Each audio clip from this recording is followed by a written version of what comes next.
Don't move. Keep those hands where I can see them." The hands were already up. They had been up before the words came, before the cruiser's door had fully opened, before Sheriff Brandt Holloway's boots had found the concrete of the Sunoco lot on Route 9, because Darius Ashford had learned the way certain men learn certain things without anyone sitting them down and teaching it. That in an encounter like this one, the first thing you do is make your hands impossible to misread, impossible to question, impossible to use against you. Later in a report written by the man pointing the weapon. Holloway was 54 years old, built wide and heavy. The way men built wide and heavy tend to carry themselves like the space around them already belongs to them and everyone else is borrowing it. His hair was platinum white, cropped short and clean against the back of his neck, catching the blue-red pulse of his cruiser's lights as he moved across the lot. His right hand had gone to his holster before his eyes had finished finding Darius, and once they found the weapon on Darius's hip, legally holstered, worn openly exactly as regulations required for active military personnel traveling on official orders, they stopped moving entirely. Fixed. Certain. As though the question had been answered before it was asked. Darius told him his name. He told him he was active military. He told him he was carrying, that the weapon was legal, that his identification was in his left breast pocket, and he was asking clearly, calmly, in the specific way a man asks when he understands that clarity is the only protection available to him in the next 30 seconds, how the sheriff would like him to retrieve it. Holloway told him not to reach. Darius said he needed to reach to produce the identification. Holloway said he had already been told. Then, at a volume just below a shout, but with a precision that made every word land clean, Holloway said that people like Darius always had a reason, always had an excuse, always thought the rules worked differently for them. Darius asked him to repeat that. Something crossed Holloway's face. A half-second flicker, the visible awareness of a man who has let something out that was supposed to stay in, and then it was gone, replaced by something colder and harder and more deliberate than anger. Darius stated one final time clearly, and without raising his voice, that he was reaching for his military identification. The shot cracked across the empty lot. He went down beside Pump 5. His wallet had not moved. 14 hours earlier, the kitchen light in the Ashford house on Calvert Street was already on at 6:15 in the morning, the way it always was when Darius was home, because Darius had never learned to sleep past 5:30 and had long ago stopped trying. He stood at the counter with a mug of coffee going cold beside him, methodically moving through his bag the way he moved through every pre-departure check, methodically unhurried in the specific order he had developed over years of preparing for things where forgetting something small could become something large very quickly. Travel orders, identification, phone charger, laptop. The folder with the briefing documents for tomorrow's meeting tabbed and organized the way he organized everything he considered important, which was most things. Nadia appeared in the doorway at 6:48 years old, and still half asleep, wearing the oversized Fort Caldwell shirt she had stolen from his drawer 3 weeks ago and claimed as her own without apology or negotiation. Her hair was in 2 braids that had survived the night better than anyone had a right to expect. She had her mother's eyes wide set, direct, the kind that noticed things, and she had developed over the past year a habit of asking questions that adults spent a great deal of energy learning not to ask. She climbed onto the stool at the counter and looked at his bag with the evaluating expression of someone conducting an inspection. "You're checking it again," she said. It was not a question. "I always check it again," he said. "Mom says you check everything 3 times and you think twice is enough. Your mother is right about most things. She says you say that, but you still only check twice." He looked at her across the counter, and despite everything, the early hour, the long drive ahead, the weight of what the next 2 days required, he felt the specific kind of warmth that his daughter produced in him without effort or awareness, the kind that settled into his chest and stayed there even after she had gone back to bed or school or wherever the day took her. He poured her a small glass of orange juice and slid it across the counter without being asked. Adrienne came downstairs at 7, dressed for work, her movements efficient and quiet in the way they always were in the early morning before the day had fully started asking things of her. She kissed Darius on the side of the head and looked at his bag and said nothing about the checking, which was its own kind of comment. They had been married 11 years, long enough to have a complete language made of things not said. At 7:30, when the bag was finally packed and the car was loaded and the morning was running the way mornings run when departure is coming, Darius crouched down in the doorway to say goodbye to Nadia, who had migrated from the kitchen stool to the couch with a book she was not really reading. She put the book down and looked at him with those eyes. "Will you be back before I go to sleep?" she asked. It was the question she always asked. It was the question whose answer was almost always no, and she knew it was almost always no, and she asked it anyway because asking was its own kind of holding on. "Not tonight," he said. "Maybe tomorrow night if the meeting runs short." She nodded, accepting this with the particular dignity of a child who has learned to accept the particular shape of her parents' work, even when it costs her something. Then she leaned forward and wrapped both arms around his neck and held on for 3 seconds longer than a casual goodbye, and he held back with exactly the same pressure, and neither of them said anything else because nothing else needed to be said. He stood up. He picked up his keys. He walked to the car. In the rearview mirror as he pulled out of Calvert Street, Nadia was standing on the porch in the Fort Caldwell shirt, one hand raised, watching him go. Adrienne stood behind her with one hand on their daughter's shoulder. He watched them until the street curved and they disappeared. The highway was straight and dark and mostly empty at that hour, the kind of drive that gives a person more space to think than they sometimes want. And Darius drove it the way he drove most things, without music, without distraction, with the quiet self-containment of someone who had spent enough time in environments where noise was a liability that silence had become his natural state. He was 38 years old.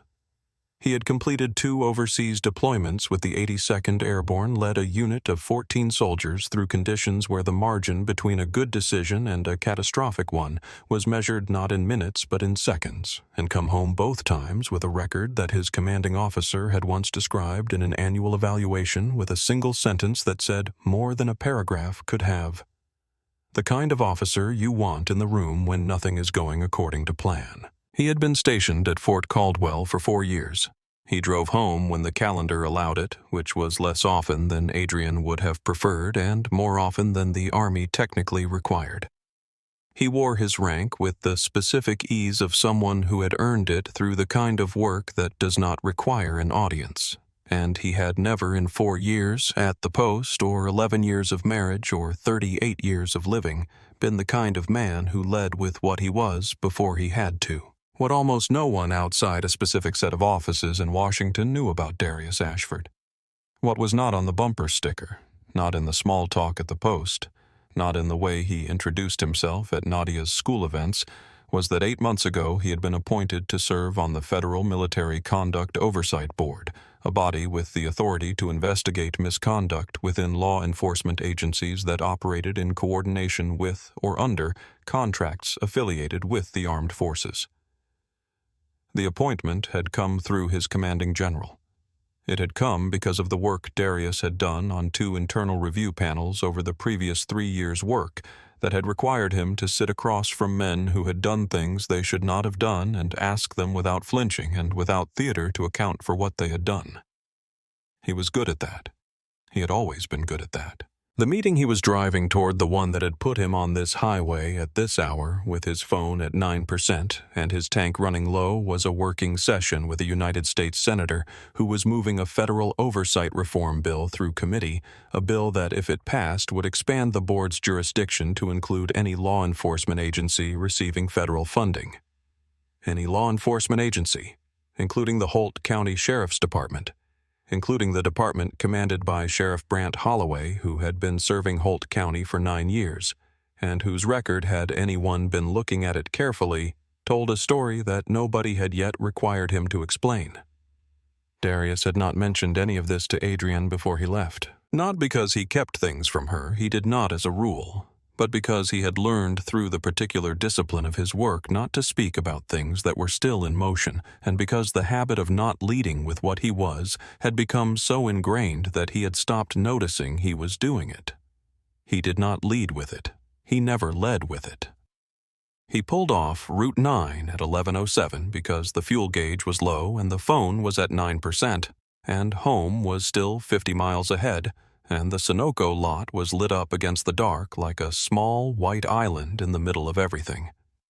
He pulled to Pump 5. He did not know what was coming. The Sunoco on Route 9 was the kind of place that exists on the edge of every county. Not a destination, not a landmark, just a function. A lit rectangle of concrete and pump islands and refrigerated shelves standing in the dark between one stretch of highway and another. The kind of place you only remember because something happened there.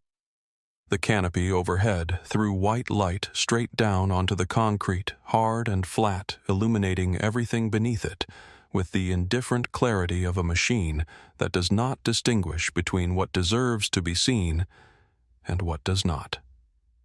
Beyond the canopy's edge, the night was thick and dark and very quiet. The way rural dark is quiet, not the absence of sound, so much as the presence of a specific kind of stillness that makes every small noise carry farther than it should. Darius pulled to Pump 5, the third from the left, and cut the engine, and sat for a moment with both hands still on the wheel, the way you sit for a moment after 2 hours of highway when your body needs a beat to agree that it has arrived. Then he got out, moved to the pump, swiped his card, entered his PIN, and waited for the machine to think it over. Inside the station, through the glass, Owen Garrett was restocking the refrigerated shelf along the back wall. Owen was 24 white, midway through a 10-hour overnight shift with a half-finished energy drink on the counter and the particular slow-motion awareness of someone who has been awake since 3 in the afternoon and is now operating on momentum rather than alertness. He glanced through the glass when Darius's headlights swept the lot. A man at the pump. Ordinary. Going about his business. Owen went back to the shelf. Darius stood beside the car phone in hand, watching the battery percentage. The way you watch something you cannot do anything about. Mild resignation. No urgency. Aware that the charger in the car would handle it once the tank was full and the road resumed. His sidearm sat in a hip holster on his right side, visible worn openly exactly as active military regulations required for personnel in transit on official orders. He had checked it at the start of the drive the way he checked everything once, methodically, without ceremony, and had not thought about it since. He was not watching the road when the headlights came in. He heard the cruiser before he saw it, the specific quality of an engine accelerating towards something rather than arriving somewhere, the sound of intent rather than arrival. And then the lights came on, blue and red, sweeping across the glass front of the station and bouncing off the pumps and flooding the white concrete with color, and the siren gave one short declarative chirp that said, "Attention and authority," and went silent. The cruiser stopped behind Darius's car close enough to block the driver's door. Sheriff Brandt Holloway stepped out of the cruiser the way he stepped into every situation with the unhurried, grounded certainty of a man who had been the highest authority in every room he had walked into for the better part of 3 decades, a man who had never developed the habit of pausing to gather information before forming a conclusion, because the forming of conclusions had always come first, and the information had always arranged itself around them afterward. He was 54 years old, built broad and solid across the shoulders with platinum white hair, cropped short and close, and the kind of weathered, fixed-set face that comes from years of operating in a county where everyone knows your name and almost no one questions your judgment. He carried himself not with arrogance. Exactly. Arrogance implies awareness of the possibility of being wrong, but with the settled absolute confidence of a man for whom that possibility had simply stopped occurring as a real option somewhere around the time he turned 40.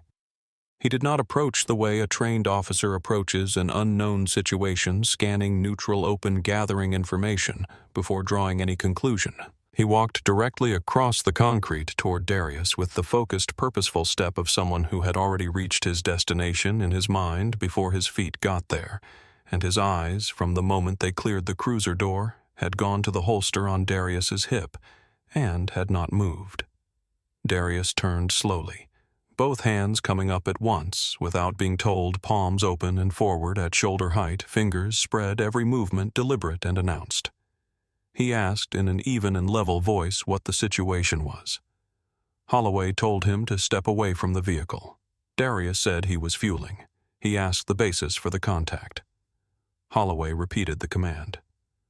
Darius stepped away from the vehicle, hands still raised, voice still level, and asked whether he was being detained and on what grounds. The question landed badly. Holloway's hand moved to his holster, not drawing but resting there, a statement rather than an action, and he said he was not going to ask again. Darius stated that he was carrying. He stated the weapon was legally holstered. He stated he was active military on official travel. He stated that his military identification was in his left breast pocket and asked specifically and clearly how Holloway wanted him to retrieve it. Holloway told him not to reach. Darius said he had to reach to produce the identification. Holloway said he had already been told not to reach. The instructions contradicted each other in the specific way that certain instructions in certain encounters are designed to contradict each other, leaving no compliant path, no correct response, no action that does not become in the report filed afterward a failure to comply. Darius registered this. He had been in rooms where the instructions and the desired outcome were two entirely different things, and where the gap between them was the actual danger. He kept his hands where they were. Then Holloway said it, not shouted, not muttered, but spoken at a volume just below a shout with the deliberate precision of a man who knew exactly what he was saying and chose to say it anyway, that people like Darius always had a reason, always had an excuse, always thought the rules were somebody else's problem. Inside the station, Owen Garrett had stopped moving. He had set down the bottle he was holding. He was at the glass now, his phone already in his hand, his stomach telling him something that his brain was a half-second behind on understanding. Darius asked Holloway quietly and without expression to repeat what he had just said. Something moved across Holloway's face, brief, visible, the flicker of a man who knows he has let something out that was supposed to stay in, and then it was gone, replaced by something colder. And Holloway told Darius to reach for that weapon and see what happened next. Darius stated for the last time with complete clarity that he was reaching for his military identification. The shot broke across the lot before the sentence finished. Owen Garrett flinched back from the glass. The bottle he had set down rolled off the shelf and hit the floor. He stood there for 3 seconds that felt like much longer, his phone already unlocked in his hand, watching Darius go down beside Pump 5, going down slowly, not falling, lowering the way a man goes down when his body has been hit and his mind is still present and still trying to manage the situation. Darius lay on his back on the concrete. Both hands were still empty. His wallet had not moved. His left shoulder was bleeding, and his face was turned upward toward the flat white light of the canopy overhead, and he was conscious, and he was still. Holloway keyed his radio. His voice was steady and professional and contained none of the emotion that had been in it 30 seconds ago, because the voice he used on the radio was a different instrument than the voice he had used on the lot, and he had been using both of them for a very long time. Shots fired. Suspect down. Suspect was reaching for a weapon. The word suspect did what that word always does in a report filed before the ambulance arrives. It renamed a man without his knowledge, turned a shooting into a procedure, and made everything that followed harder and slower and heavier than it needed to be. Owen dialed 911. His hands were not steady. He kept his eyes on Darius, and he kept the line open, and he did not look away. Bumadid.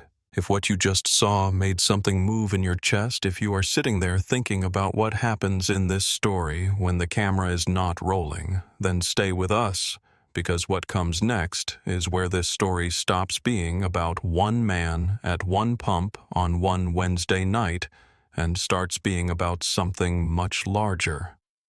Subscribe to our channel so you don't miss how this ends, and share this with someone who needs to see what accountability actually looks like when it finally shows up.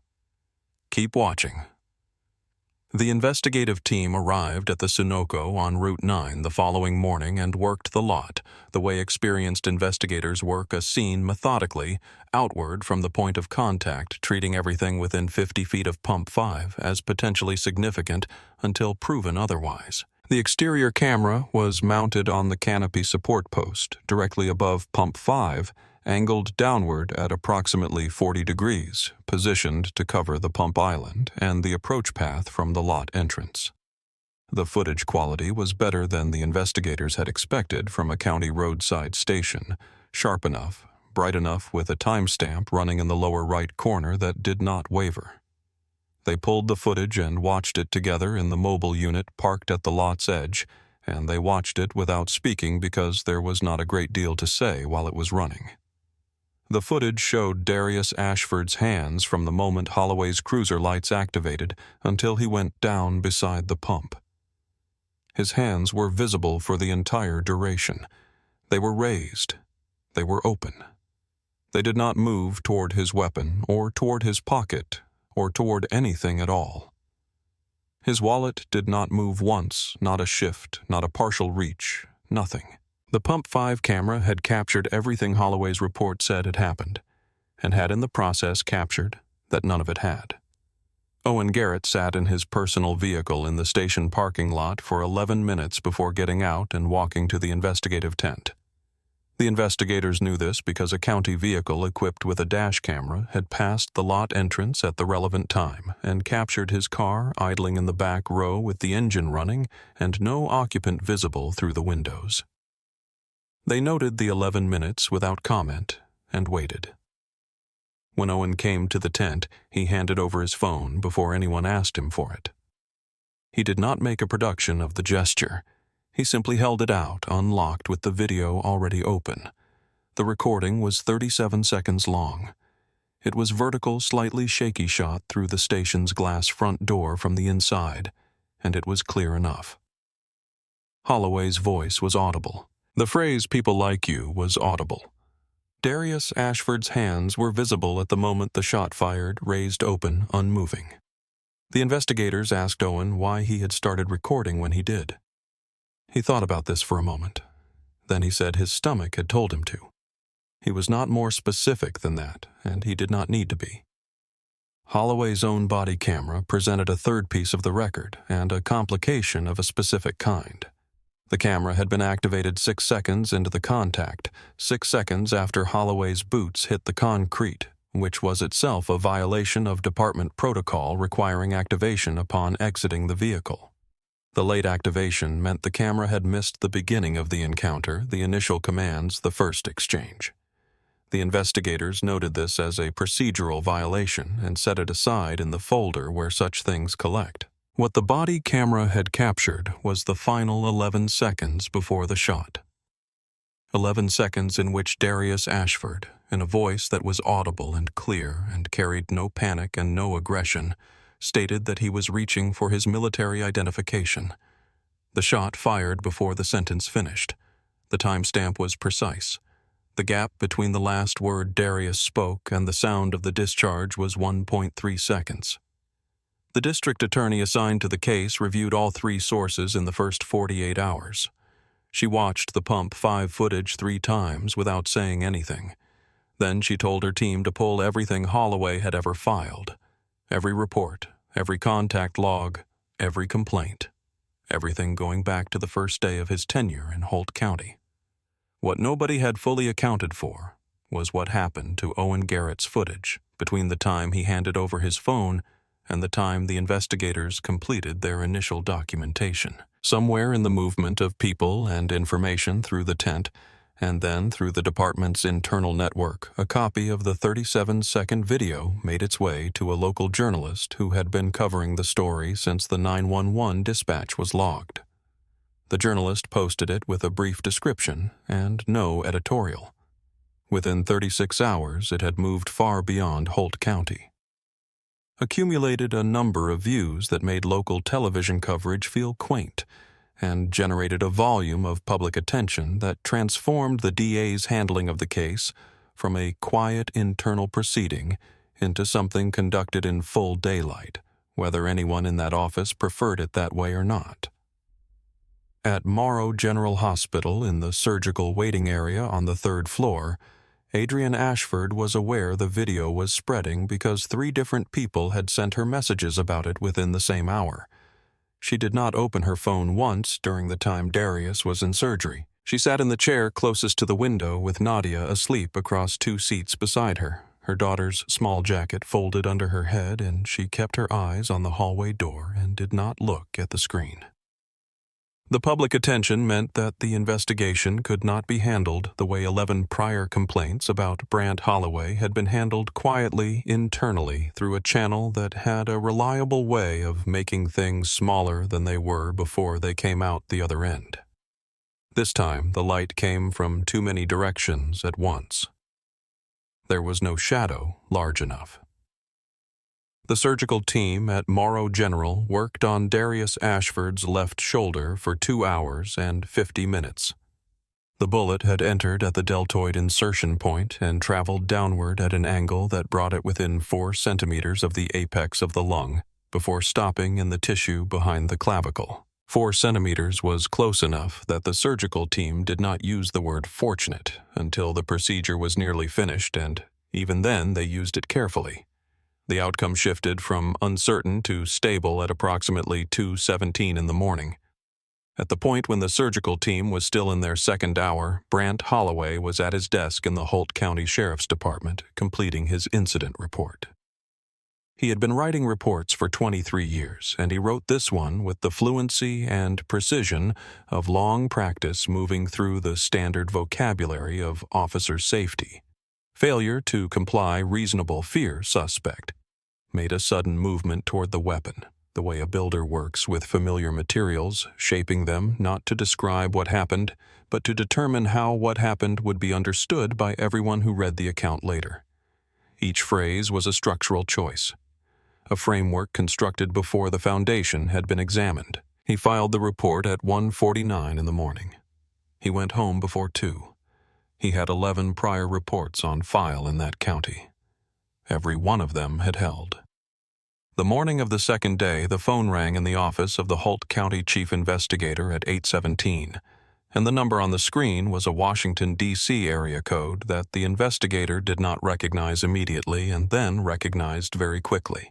The call was from the office of a United States Senator who sat on the Armed Services Committee and had for the past 8 months been working with a federal advisory body on a piece of legislation that would expand the oversight authority of the Federal Military Conduct Oversight Board, a board empowered to investigate misconduct, abuse of authority, and civil rights violations within any law enforcement agency receiving federal funding or operating in coordination with military installations. The person who had been scheduled to present to that senator on the evening of Wednesday the 14th, in a working session that had been on both of their calendars for 6 weeks, was Major Darius Ashford of the United States Army.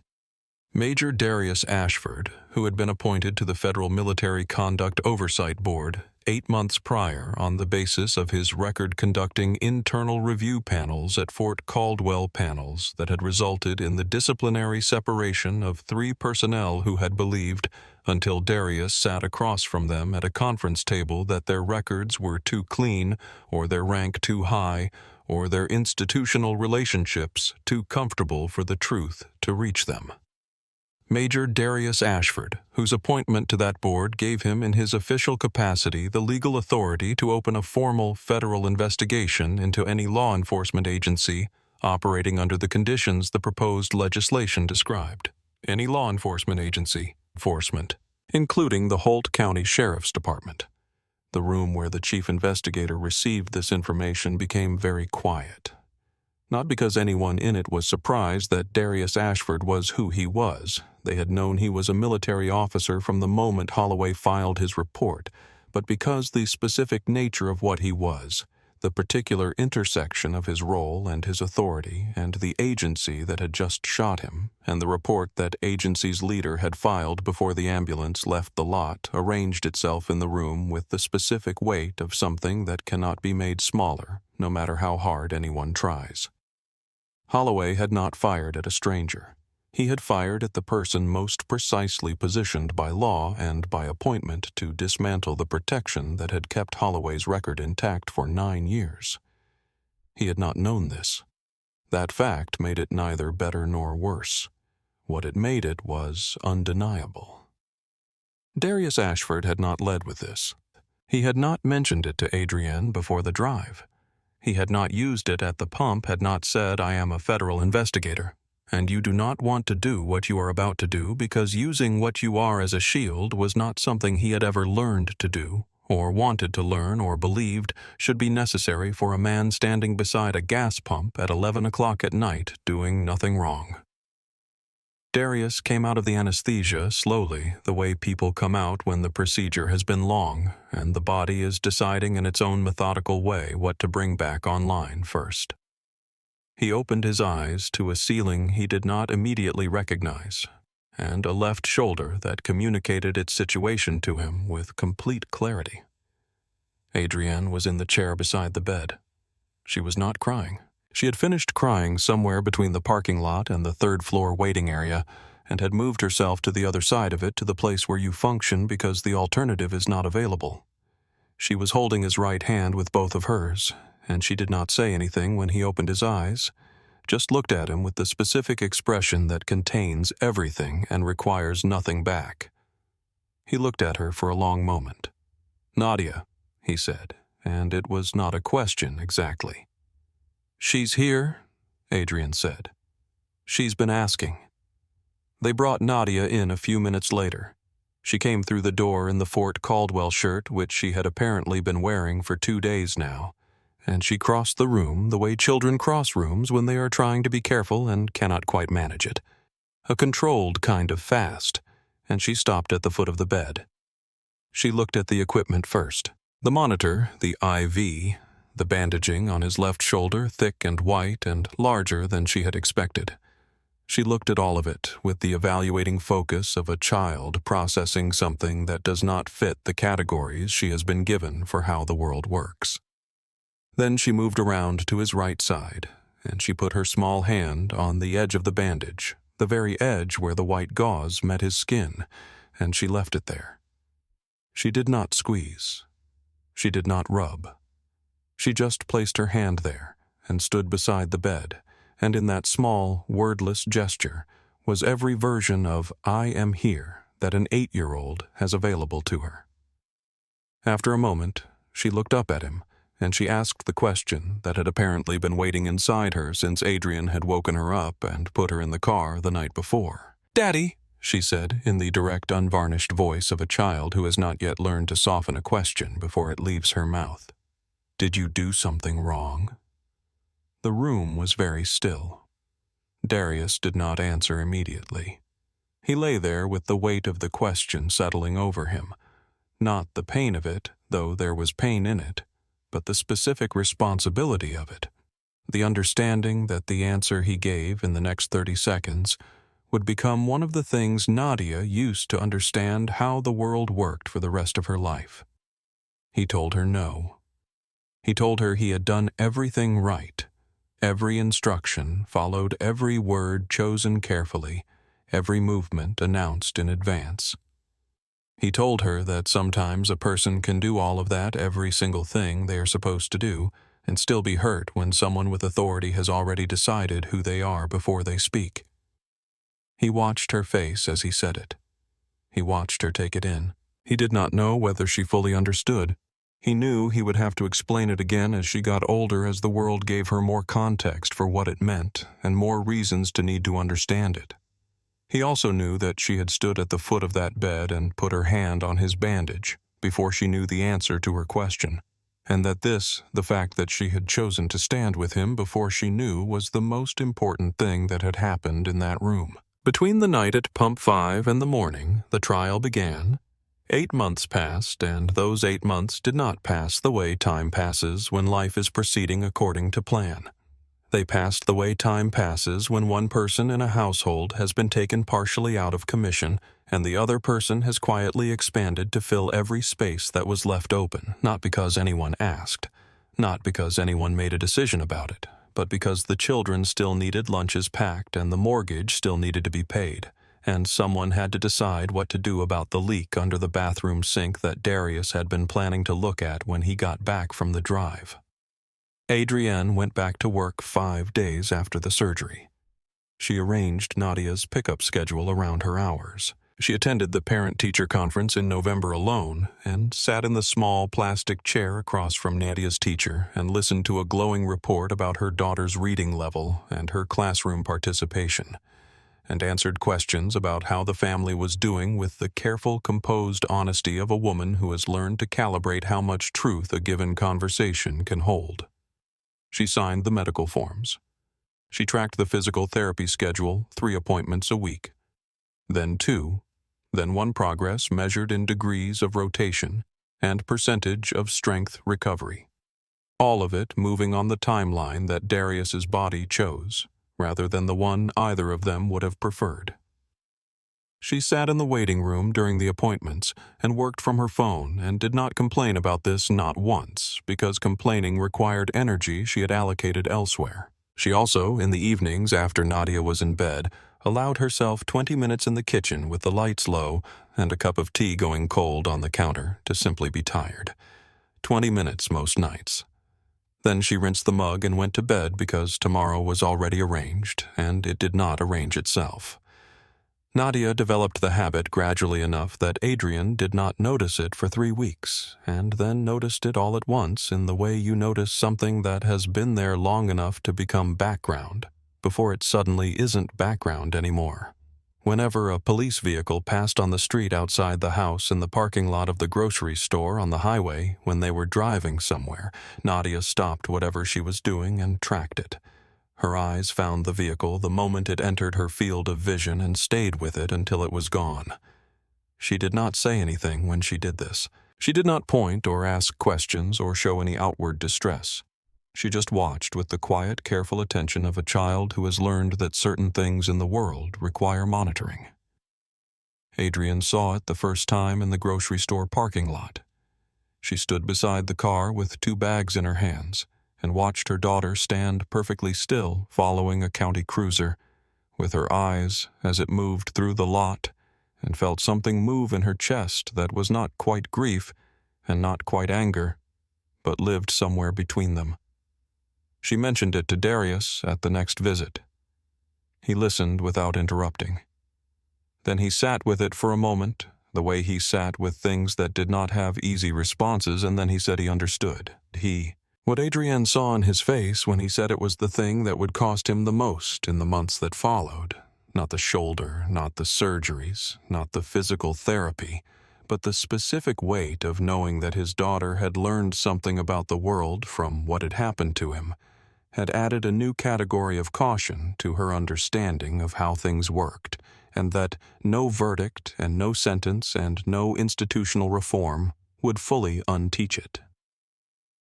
Adrienne made the decision about Nadia weeks before the trial began, the same way she made every decision during those 8 months quietly, with complete clarity without consulting anyone who might have told her the choice was unnecessary. Nadia would not sit in the courtroom, not because she wasn't old enough to understand what was happening, not because Adrienne thought she needed to be protected from the truth. Nadia already knew the truth in the version appropriate to an 8-year-old, and she had held it steadily. But there are things a child does not need to witness firsthand in order to know that her father was right, and the inside of a courtroom on the day the man who shot her father sits at a defendant's table is one of them. She told Nadia the night before, sitting on the edge of Nadia's bed in the small lamp-lit room, with the science fair ribbons on the wall in the simple and direct way she had learned to tell her daughter. Things that mattered. The trial was important. It was where the truth would be told by many people in a room with a judge, and Nadia would be at school, and at the end of the day, Adrienne would tell her everything that happened. Nadia had listened. Then she had asked whether her dad would be okay. Adrienne told her yes. She said it without hesitation because she believed it, and because the version of okay she believed in was the one that did not require a specific verdict to be true. The next morning, Adrienne dropped Nadia at school. In the drop-off line, Nadia got out of the car, shouldered her backpack, then turned and leaned back through the open door, and hugged Adrienne around the neck for a long moment longer than the drop-off line typically allowed for, and neither of them said anything. And then Nadia ran through the gate and was gone. Adrienne drove to the courthouse. She found the third-row seat she had been told to take. She arranged her bag under the chair. She folded her hands in her lap. She waited. The DA's team spent 2 weeks going through the complete record of Brandt Holloway's 9 years as sheriff of Holt County, and what they found was not a single event or a single bad decision or a single moment of pressure that had produced a bad outcome, but a pattern documented in fragments across a decade of logged contacts filed, complaints, margin notes, and institutional responses that told the story of a man whose behavior had been visible and reported and addressed with the reliable inadequacy of an institution that found the behavior inconvenient but not inconvenient enough to actually stop. 11 complaints in 9 years, 3 for excessive force, 4 for conduct carrying what the complaints described as racial bias, and described in those terms not by civilians filing from outside the department, but by fellow officers who had witnessed the behavior and filed their notes through internal channels, believing, as people tend to believe in institutions they belong to, that the channel would produce a result. It had not produced a result. It had produced a series of notes that were reviewed and recorded and closed in the same motion, like mail sorted and discarded in a single gesture. A supervisor's handwritten margin note from 2018 read in full attitude issue counseled. That was the sum total of the institutional response to a complaint that had taken 2 officers more than an hour to draft. In 2020, a black motorist named Gerald Purcell had been pulled from his vehicle during what the initial contact log described as a routine traffic stop on County Road 7. He had been handcuffed and held on the roadside for 41 minutes before being released. No citation was issued. No explanation was provided. Gerald Purcell filed a civil complaint the following week. Holt County settled the complaint for an undisclosed amount 14 months later. Holloway returned to active duty the week after the settlement was finalized. His badge was not suspended. His duties were not modified. The settlement from the county's perspective had resolved the matter. The DA's team also found a private group message thread shared among a small number of officers within the department, including Holloway, that had been running for approximately 3 years. The language in the thread was careful in the specific way that language is careful when the people using it understand that carefulness is a form of deniability. No direct statements, no explicit targets. Nothing that required no interpretation to understand. References to cleaning up certain areas of the county. References to certain categories of driver requiring proper handling. A shared image captioned without text that did not require a caption to communicate its meaning to anyone reading the thread in context. The county had not failed to notice Brandt Holloway. It had noticed him, processed him, paid for him, and renewed him repeatedly across 9 years. Every time the cost of continuing to employ him proved lower in the immediate calculation than the cost of stopping. Deputy Cole Whitfield was 29 years old.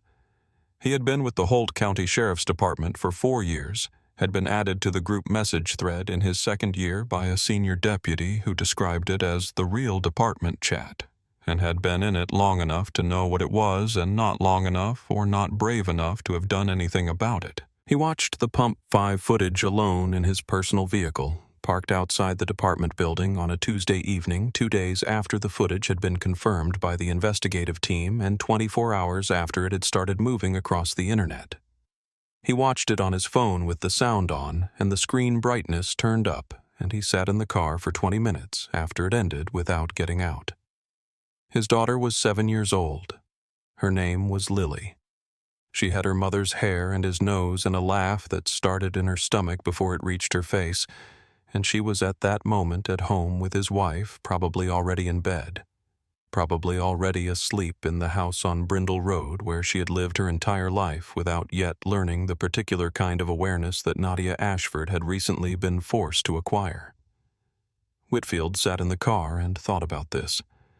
He went to the DA's office at 8 the following morning. He did not call ahead, He did not bring an attorney. He walked in and told the receptionist who he was and said he needed to speak to someone in charge, and he sat in a waiting room chair for 22 minutes until someone came to get him. He placed his personal phone on the conference table. He laid out 6 pages of printed screenshots from the group thread. He placed a signed written statement beside them. He did not describe what he was doing as courage. When someone in the DA's office later asked him why he had come in, he sat with the question for a moment and then said simply that it had taken him too long, and that was the most honest thing he could say about it, and he would spend a good part of the years ahead figuring out what to do with the time he had already lost. The courtroom filled before the doors opened to the public on the first morning of the trial, and the people who arrived after the seats were taken stood along the back wall without complaint or instruction, because they understood what morning this was, and they had come to witness it in whatever form witnessing was available to them. The gallery did not make noise. It held itself with the specific, concentrated quiet of a room full of people who have been following a story for 8 months and are now present for the version that will be told under oath with evidence in front of a jury, and they are not going to miss a word of it.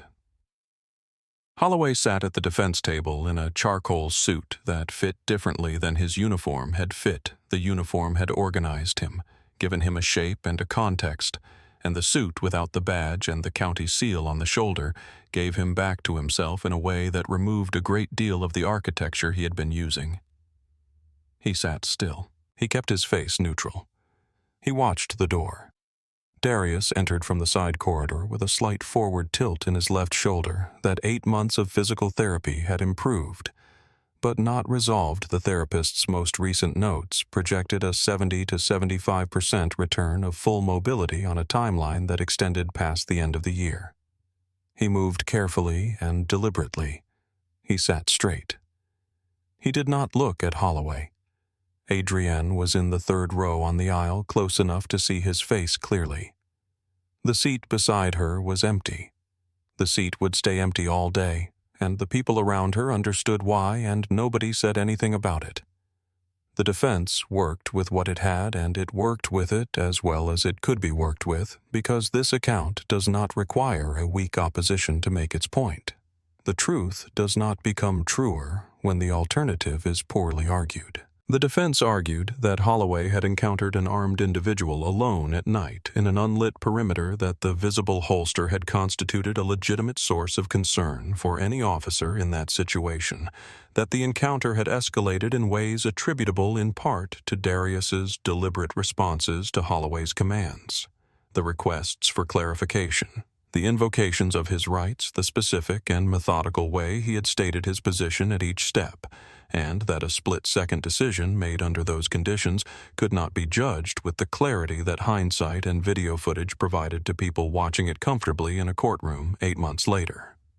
The defense made these arguments fully and seriously because they were the arguments available.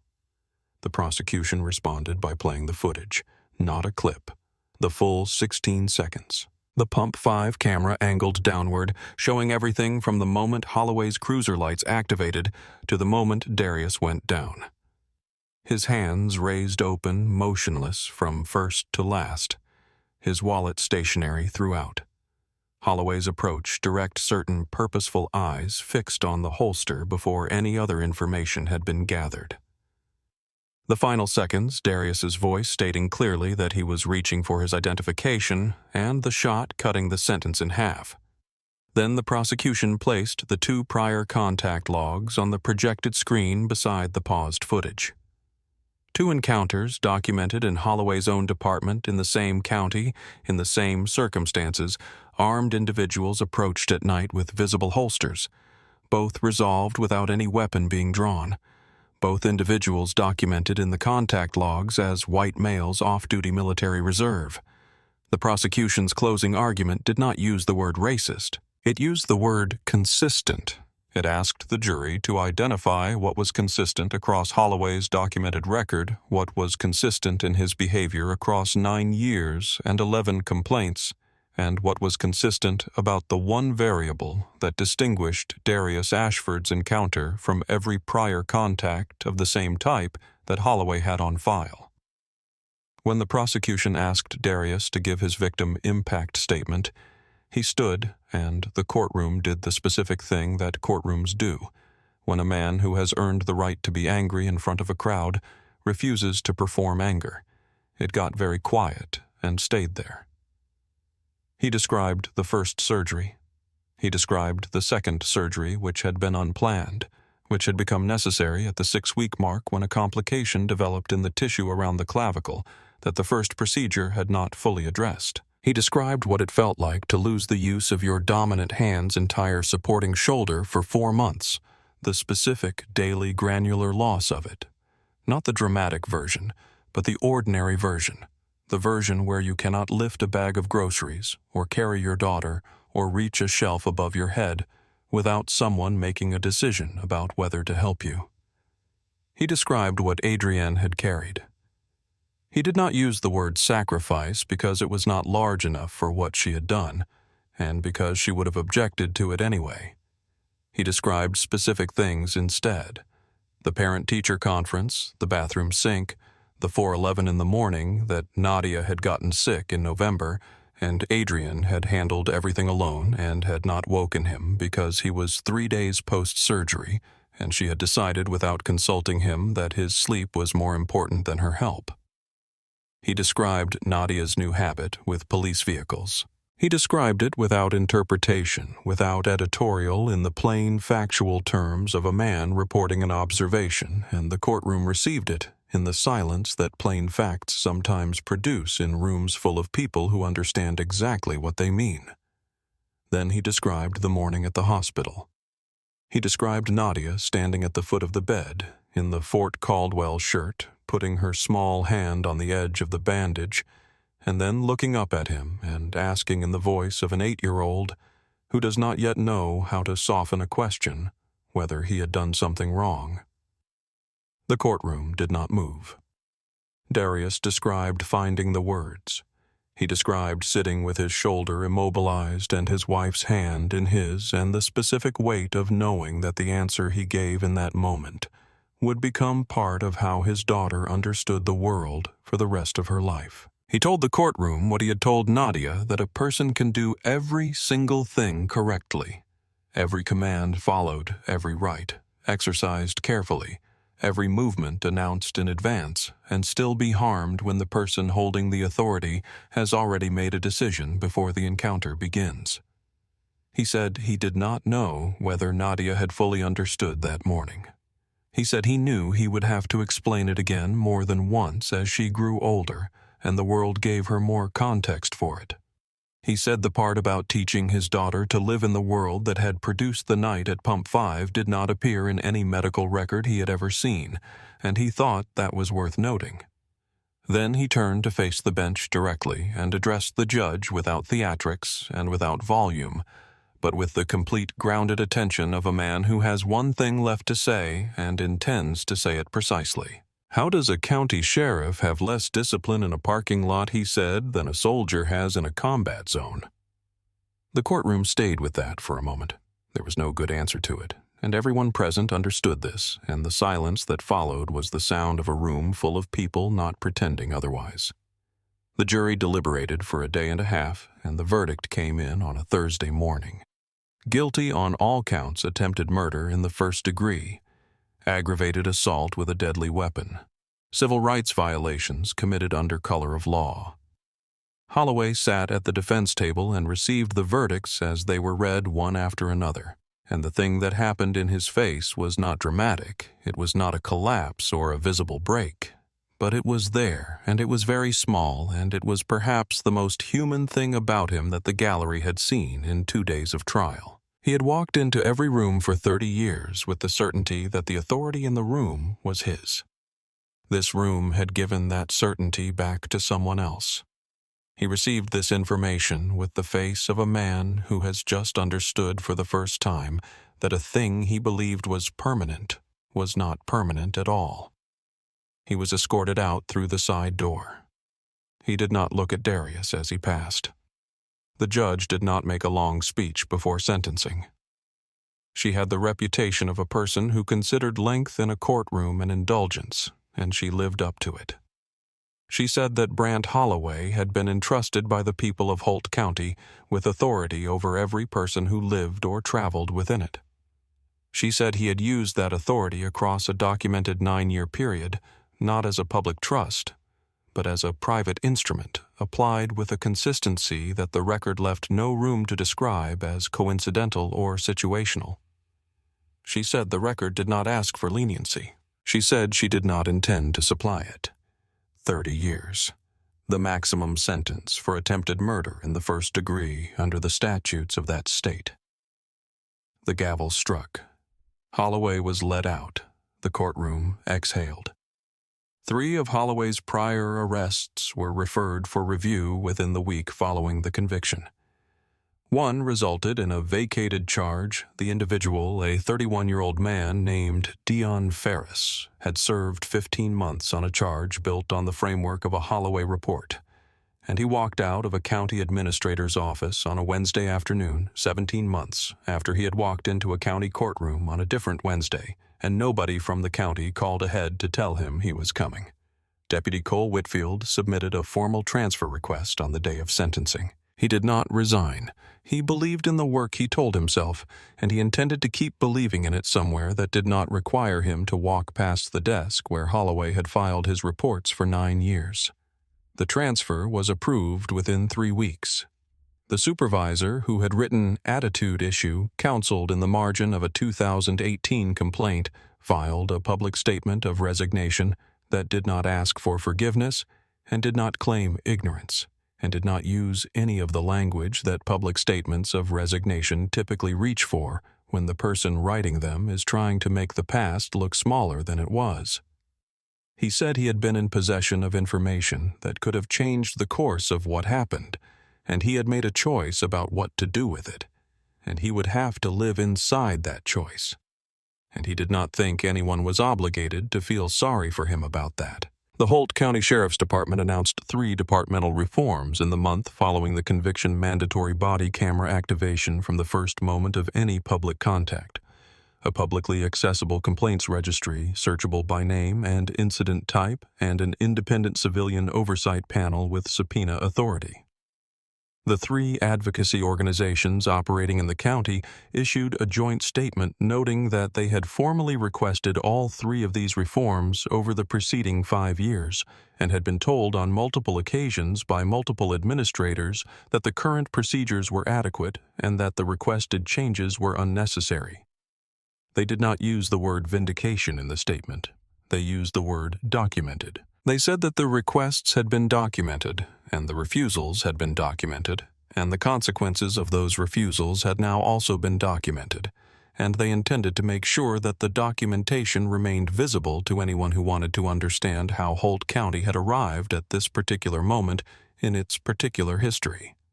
In the weeks after the conviction, more people came forward. A mechanic from the east side of the county who had been stopped 11 times in 5 years without a single citation. A retired teacher who had filed 2 complaints in 2019 and never received a written response to either. A postal worker retired now who had kept a personal log of every stop, 16 entries over 7 years, none resulting in any charge because he had understood early that records were the only thing that survived a channel designed to make things disappear. Each of them had tried. Each of them had sent something through a door that led to the same room where things were made smaller. What had changed was not that the door had become more receptive. What had changed was that this time the thing that went through it had been too large and too public and too documented for the room to contain it. 6 weeks after sentencing, Darius Ashford returned to limited duty at Fort Caldwell. His left shoulder was at 68% of its pre-injury range of motion, and he did not mention this to the new recruits he had begun working with, not because he was hiding it, but because it was not the point of what he was teaching them. He taught them the practical distance between knowing what the law says you are entitled to and being able to hold on to that knowledge at 11 o'clock at night in a lit parking lot when the commands are contradictory and the person giving them has already decided. He stood in front of those rooms and told them that composure is not the absence of fear. It is what you use instead of it when fear is not useful. The Federal Oversight Reform Bill moved through committee with Darius's written testimony in the record, and when it passed the Senate floor in the spring, his name was listed among the contributors in the official report. He did not attend the vote. He was teaching a class. Holloway entered state prison on a Tuesday. He had been the final authority in every room he walked into for 30 years, and the room he walked into now had a number assigned to it. Owen Garrett gave one interview a local paper 2 weeks after sentencing, and then asked not to be contacted again. He said he had not done anything that required further discussion. He said he had simply not been willing to watch something happen and say nothing about it. He went back to work. Whitfield continued in law enforcement in a different county with a different set of expectations about what the job required. Expectations he was still in the process of learning to meet. The supervisor who had written the margin note became a private citizen. He had no statement left to make. On a Saturday in late autumn, Darius and Nadia walked home from the park 2 blocks from Calvert Street, and a county cruiser moved through the intersection ahead of them, slow routine going about its ordinary business. Nadia walked beside her father with her hand in his, and the cruiser passed and she did not stop. She did not track it with her eyes. She did not slow her step. She looked up at her father for a moment, just a glance, just a checking in the way children look at the person they trust most in the world to confirm that the world is still holding. And Darius looked down at her and nodded once the way you nod when something that has been broken is beginning slowly and imperfectly and without any guarantee to hold. Her hand stayed in his. They kept walking. If this story moved you, if you found yourself holding your breath at Pump 5 or sitting with Nadia at the foot of that bed, then you already know why these stories matter. Share this with someone who needs to hear it. Subscribe to our channel so you never miss the ones that don't make the front page, but should. And drop a comment below if the cameras had not been rolling that night. Where does this story end? Because most of the time they're not rolling, and most of the time nobody asks.